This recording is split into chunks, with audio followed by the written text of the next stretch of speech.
欢迎来到热点新闻频道，请订阅并关注以获取最新资讯。侯明昊新角色反差惊呆观众，从调戏男神到病弱佞臣，能成功吗？家人们，谁懂啊？入青云里那个又吊又疯的季伯仔，侯明昊演得有多带感，你们还记不记得？那眼神从狡黠到深情的切换，那玩世不恭面具下的破碎感，简直让人又爱又恨。季伯仔醉酒后扯衣角的奶萌模样，和姻缘时前强忍泪水的克制，两种极致反差被侯明昊拿捏得死死的。观众一边喊着救命太会演了，一边疯狂截图。但你知道吗？这个刚用季伯仔圈粉100万的侯明昊，转头就要在第30年明月夜里演一个完全不同的角色。崔巡不是仙侠世界的腹黑浪子，而是朝堂上背负污名、身体病弱的佞臣。一个外放张扬，一个内敛阴沉，一个靠魅力征服观众，一个靠隐忍撕扯人心。这反差大到什么程度？简直就是从热带雨林直接空降到北极冰原。所以问题来了，当观众还沉浸在季伯仔的吊戏魅惑里无法自拔时，侯明昊能不能成功撕掉这个标签，让崔巡成为一个全新的立体的角色？这次二搭到底是帮他突破戏路的绝佳机遇，还是可能暴露演技短板的危险陷阱？先来好好聊聊季伯仔是个什么样的人。这角色最绝的地方在于他那层伪装者的面具，表面上是慵懒随性的纨绔子弟，漫不经心间藏着试探和撩拨，骨子里却是背负杀师之仇的复仇者，眼底尽显坚定与决绝。侯明昊把这种双面特质玩得炉火纯青，宴席对弈时笑眼弯弯，却暗含冷光。一句我如今心中只有明义一个人的告白，眼中真假难辨的暧昧让观众直呼心跳加速。季伯仔的表演方式是典型的外放型，他需要用明亮的眼神传递直接的情绪，用松弛的肢体语言营造那种吊戏氛围。从姻缘时刻鸣到尉迟文等名场面，眼神从掌控到慌乱再到心碎，层层递进的情绪让拉扯感充满戏剧张力。观众特别夸赞侯明昊对分寸的精准拿捏，他拒绝夸张的挤眉弄眼，转而用睫毛轻颤、眼尾微挑、短暂垂眸等微小动作传递欲望，既勾人又不失高级感。但崔巡呢？这完全是另一个极端。根据第30年明月夜的设定，崔巡是个美强惨佞臣，他背负着贪生怕死小人女人的宠的骂名，被冤枉投降突厥，实际上却在突厥遭受了2年虐待侮辱，回朝后还要被关被刑罚1年。他想死却不能死，因为他死了就再也没人替天威军翻案。这个角色不是外放的，而是内敛的，不是用魅力征服人，而是用坚韧打动人。崔巡需要的是另一种表演，隐忍克制，以静制动。他不能有季伯仔那种明亮的眼神，反而需要深邃压抑、暗流涌动的凝视。他的肢体语言不能松弛，反而要时刻紧绷。因为身体病弱，每一个动作都可能带着疼痛的克制，台词和气息都要重新调整，从外放的力量感转为内收的压抑感。最要命的是情感表达方式，季伯仔的情感是直接的，外露的喜欢就是撩拨，受伤就是破碎，爱意就是告白。但崔巡的情感是压抑的、曲折的，他为天威军翻案的过程，他为收复失地付出的代价，甚至他对永安公主李莹的感情，都藏在层层伪装之下。观众需要通过细微的表情变化、克制的肢体语言、意味深长的台词，去拼凑出一个完整的、复杂的崔巡。侯明昊的表演舒适区与突破点。说到侯明昊的表演风格，这家伙确实是反差感的专业户。粉丝都调侃他台上是高冷金贵的禁欲公子，台下是温柔鲜活的邻家小侯。这种极致的反转魅力在他的演技中被无限放大。他最厉害的地方，就是能在同一个角色中完美融合两种截然相反的气质，温柔与凌厉，脆弱与腹黑无缝切换。看看他过往的作品，《玉茗茶谷》里的陆江来堪称反差天花板，平日是气场全开、运筹帷幄的权谋高手，沉稳冷峻，威慑力十足，可被女主抛弃的名场面里，他身着凌乱睡衣，眼神错愕茫然，委屈感扑面而来，像一只无助破碎的小猫。大梦归离中的妖王赵远洲，兼具蛊惑众生的魅惑气场与藏于心底的脆弱柔软，亦邪亦善。但仔细分析，侯明昊的舒适区其实很明显，他擅长的是青春感、灵动眼神戏、自然流互动。纪伯载的成功很大程度上就建立在这个基础上。那个角色虽然复杂，但核心还是年轻的、有生命力的，情感表达是直接的、外露的。而崔寻需要的，恰恰是他可能相对陌生的领域。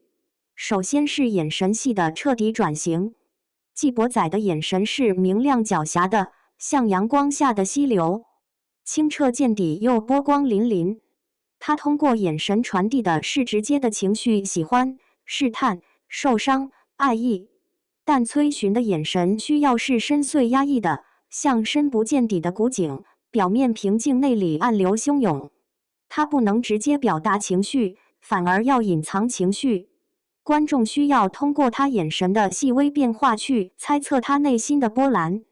这要求侯明昊掌握一种全新的演技，不是用眼神说话，而是用眼神藏话；不是让观众一眼看透，而是让观众反复琢磨。其次是肢体语言的重塑。纪伯载的肢体是松弛的、随性的，带着一种本作很拽的自信。但崔寻身体病弱，他的每一个动作都可能带着疼痛的克制。他不能大幅动作，反而要控制每一个微动作，手指的轻颤、肩膀的紧绷、呼吸的节奏。这需要侯明昊对身体有极强的控制力，要演出生理上的虚弱，却不显得矫情做作。台词功底也是个大挑战。纪伯载的台词可以带着调侃，带着情绪起伏，甚至可以有撒娇的成分。但崔寻的台词需要更有分量，他是一个背负着国家大义、军队冤案的人，他的每一句话都可能关系到无数人的生死。声音的力度、节奏的收放、气息的控制，都需要重新调整。但换个角度看，这恰恰是侯明昊突破自我的绝佳机会。如果他能在崔寻这个角色上取得成功，就证明他不仅仅是青春感、灵动感的代言人，而是能够驾驭复杂内心戏、厚重命运感的实力派演员。从调戏男神到实力戏骨，这中间的跨越，崔寻可能就是那块跳板。观众预期管理，逃离纪伯载 2.0 的刻板印象。现在最棘手的问题来了，观众会怎么看？入青云太成功了，成功到侯明昊和卢玉晓的记忆 CP 成了现象级。这部剧在优酷站内热度峰值突破10036，创下优酷生花剧场2025年度最高热度，播放量超过12亿，豆瓣评分7分。侯明昊微博粉丝从900万涨到980万。卢玉晓在11月抖音账号暴涨230万粉丝，全平台累计涨粉268万。这意味着什么？意味着有数百万观众是带着对纪伯载的滤镜来看侯明昊的。他们习惯了那个又吊又疯、外放张扬的纪伯载，习惯了那种直接的、热烈的、充满张力的表演方式。现在突然要让他们接受一个完全相反的崔寻，阴郁的、内敛的、克制的、病弱的，观众能接受吗？会不会下意识地把两个角色做比较，然后得出还是纪伯载更好，侯明昊演这种角色不对劲的结论？更危险的是，如果侯明昊在表演崔寻时不小心带出了纪伯载的影子，一个过于明亮的眼神，一个过于松弛的动作，一句过于轻快的台词，都可能让观众瞬间出戏，觉得这哪是崔巡，分明是季博仔穿了古装来客串。所以这次转型不仅仅是演技的挑战，更是观众心理的博弈。侯明昊和制作团队需要做的是从现在开始就管理观众的预期，不能再宣传记忆 CP 二搭的噱头了，反而要强调角色彻底颠覆，演技全面升级。要在宣传物料里刻意突出崔巡和季博仔的不同，释放一些眼神阴郁的剧照，一些肢体紧绷的片花，一些台词沉重的片段，要让观众在走进第30年明月夜之前就做好心理准备。这次你看的不是季博仔 2.0， 而是一个全新的、陌生的、复杂的崔巡。如果观众能带着看侯明昊如何突破自我的心态来看这部剧，那么即使有些表演细节还不够完美，也可能被解读为勇敢的尝试。但如果观众抱着再看一次季博仔的期待而来，那么任何不同都可能被放大成演技退步。机遇与风险并存，转型背后的行业逻辑。说回这次二搭本身，平台方的算盘打得我在北京都听见响了，入青云爆了。侯明昊和卢玉晓的 CP 效应肉眼可见，那为什么不用现成的财富密码呢？商业逻辑上，这简直不能更合理。锁定已经疯狂的粉丝，预热期省一大半，开播前热搜预定。但对侯明昊个人来说，这次二搭既是机遇也是风险。机遇面太明显了，如果他能成功塑造崔巡，就证明了自己不仅仅是 CP 感强、颜值能打，而是有实力驾驭复杂角色的演员。这会让他摆脱偶像派的标签，向实力派迈进，吸引的也不再仅仅是 CP 粉，而是更广泛的看重演技的观众群体。业内对他的认可度也会提升，看这孩子不仅能演外放的角色，内敛的也能 hold 住。但风险同样不容忽视，最大的风险就是演技跨度太大，可能暴露短板。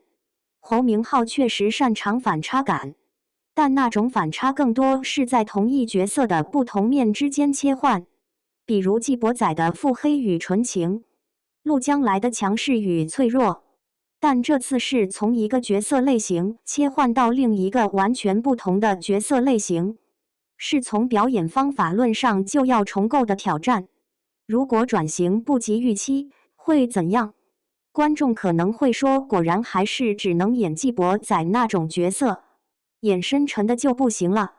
口碑一旦反噬，可能连带着对入青云积累的好感都会打折。更严重的是，业内可能会形成侯明昊戏路有限的刻板印象，影响后续的资源。所以侯明昊需要在这中间找到平衡，既不能太保守，演的还是季博仔那套，也不能太激进，完全抛弃自己的表演优势。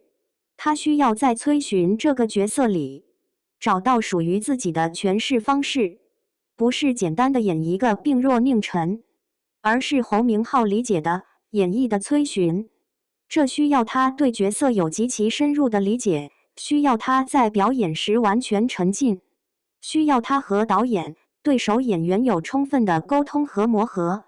如果只是机械的按照病弱、阴沉、克制这些标签去演，那出来的可能只是一个模板化的角色。但如果他能找到崔巡这个人物最核心的情感逻辑，那种想死却不能死的坚韧，那种背负骂名却坚守正义的矛盾，然后用自己独有的方式表达出来，那才可能创造出一个真正立体的、动人的角色。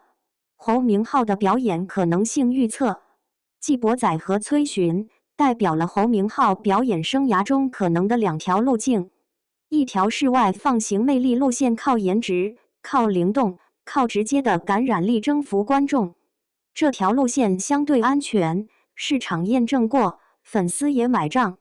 但如果一直走这条路，可能会陷入同质化的困境，被定型为只能演某种类型的演员。另一条是内敛型实力路线，靠深度、靠克制、靠复杂的内心戏打动人心。这条路线风险更大，挑战更多，但如果能走通，艺术生命会更长久，戏路会更宽广。从侯明昊过往的表现来看，他确实有向第二条路迈进的潜质。他在《玉明茶谷》里已经展现了驾驭复杂角色的能力，在《入青云》里也证明了自己不只是好看而已。那份对表演的热爱，那种当自己真正成为人物本身，凭本能去演绎的追求，都让人相信他不是满足于待在舒适区的演员。第30年明月夜对侯明昊来说，可能就是一个关键的转折点。成功则开启新的戏路，迈向更高的台阶；失败则可能需要重新思考自己的定位和方向。但无论如何，敢于在这样的关注度下挑战如此反差的角色，这份勇气本身就值得尊重。在流量至上的娱乐圈，有多少演员愿意冒着毁掉爆款角色滤镜的风险去尝试转型？侯明昊选了这条更难的路，无论结果如何，至少证明了他对表演是有追求的，是有野心的。所以，与其纠结这次二搭是机遇还是陷阱，不如换个角度想，一个年轻演员在拥有现象级爆款角色后，没有选择复制成功，而是勇敢挑战全新类型，这本身就是一件挺酷的事。至于最终能交出怎样的答卷，那就等第30年明月夜播出时，让崔巡自己来告诉我们吧。你觉得侯明昊这次能成功撕掉季博仔标签，塑造一个全新的崔巡吗？